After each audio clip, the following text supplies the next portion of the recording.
제목으로 함께 말씀을 나눌 거예요. 자, 우리가 10가지 신앙 발판을 배우고 있죠. 이 신앙 발판이 든든해야 우리의 신앙이 하나님께서 원하시는, 하나님이 주시는 열매를 맺는 신앙생활을 할 수 있어요. 자, 오늘 제목을 한번 크게 말해볼까요? 시작! 하나님의 계획.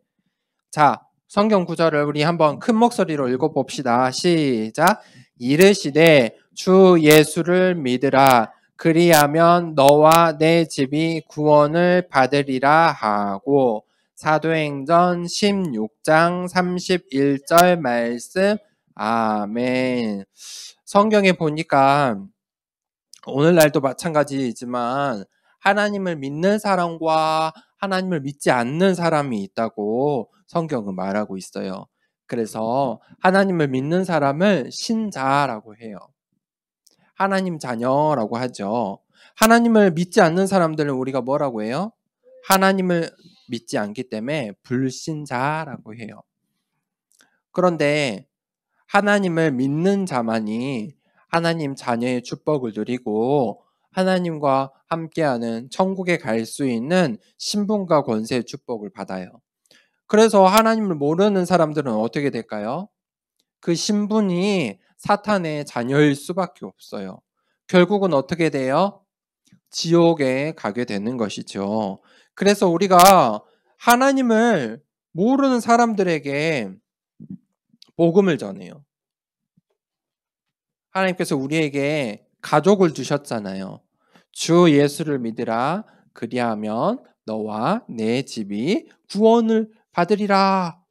바로 하나님께서 복음 가진 한 사람을 통해서 이 복음이 계속 전달되기를 원하세요.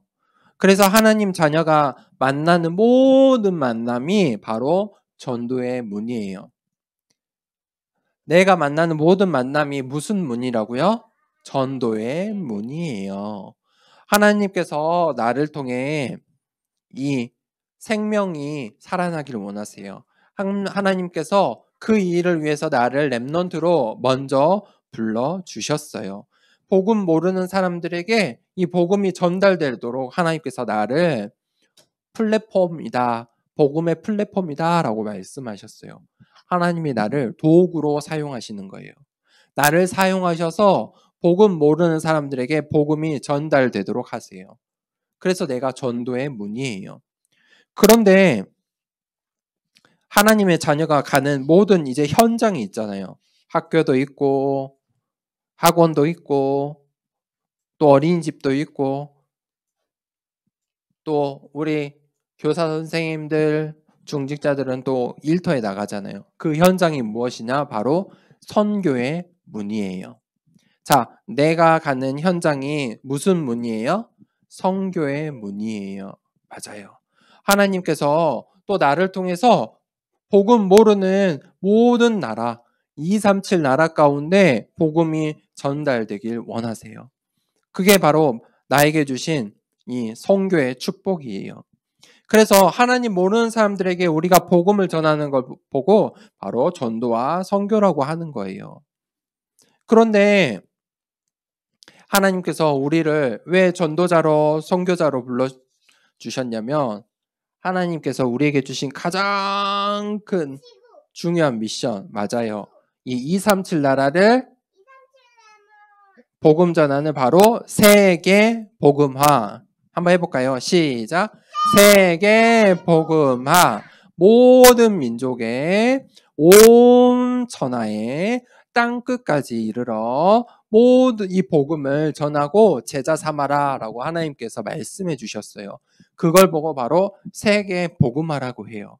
내가 이 세계 복음화의 주역으로 하나님께서 나를 먼저 불러주셨어요. 그래서 내가 렘넌트인 거예요. 그리고 하나님께서 복음, 이 전도와 선교의 주역으로 복음 전할 수 있는 복음화의 축복을 주셨어요. 그래서 우리가 이 세계 복음화의 주인공으로 쓰임 받아야 돼요. 또 지금 이 시간에도 이 237 나라 가운데 우리 선교사님들이 먼저 현장에 가서 복음을 전하고 계세요. 우리가 그 선교사님들을 위해서 기도하고 또 영적인 또 물질적인 여러 배경들이 되어야 해요. 그 선교사님들은요, 정말 복음 모르는 나라 가운데 복음 한 번도 들어보지 않는 사람들에게 복음 전하려고 그 현장에 먼저 나 대신에 가 계시는 거예요. 그래서 우리가 그 선교사님들을 위해서 기도해야 돼요. 뿐만 아니라 이제는 237 나라의 사람들이 바로 우리 동네에 와 있어요. 우리 동네에 우리 학교에 다문화 친구들, TCK 친구들이 와 있어요. 그 친구들은 반드시 우리가 복음 전해야 돼요. 하나님께서 그 친구들에게 복음 전하길 원하세요. 왜냐하면 그 친구 한 명을 통해서 하나님께서 원하시는 전도와 선교의 문이기 때문이에요. 자, 그래서 우리가 우리 학교에 내 친구들, TCK 237 나라의 친구들이 있는지 잘 한번 생각해 보고 기도해야 돼요. 그 친구들은 조금만 도와줘도 금방 이 복음의 문이 열릴 거예요. 그래서 우리가 237 나라를 두고 또 TCK 친구들을 위해서 하나님, 내가 이 전도와 선교의 문이 되게 해주세요라고 한 주간 동안 기도하세요. 왜냐하면 그게 바로 하나님의 계획이기 때문이에요. 그 계획을 두고 하나님께서 나를 가장 먼저 불러 주셨어요. 그리고 하나님께서 나를 그 세계복음화의 주인공으로 사용하길 원하세요. 이 시간에 한 주간 동안에 정말 하나님 그 전도와 선교의 문 되길 원합니다. 나를 세계복음화의 237 나라에 살릴 주역으로 사용해 주세요라고 우리 함께 기도하겠습니다. 자, 기도는 우리 예배 시간에 기도할 때 하나님이 우리의 기도를 들으시니까 예쁜 자세로 우리 함께 기도합니다. 하나님 감사합니다. 오늘 하나님의 계획에 대해서 말씀을 들었습니다. 하나님의 계획이 세계복음화에 있고 하나님 나를 통해 전도의 문, 선교의 문 삼으신 줄 믿습니다. 하나님 내가 가는 모든 현장에 237 나라 살리는 치유와 서밋에 응답받는 하나님 주인공 렘넌트 되게 해주세요. 예수님의 이름으로 기도합니다. 아멘. 우리 주기도문으로 예배를 마치겠습니다. 시작. 하늘에 계신 우리 아버지여, 이름이 거룩히 여김을 받으시오며 나라가 임하시오며 뜻이 하늘에서 이루어진 것 같이 땅에서도 이루어지이다. 오늘 우리에게 일용할 양식을 주시옵고 우리가 우리에게 죄 지은 자를 사하여 준 것 같이 우리 죄를 사하여 주시옵고 우리를 시험에 들게 하지 마시옵고 다만 악에서 구하시옵소서. 나라와 권세와 영광이 아버지께 영원히 있사옵나이다. 아멘.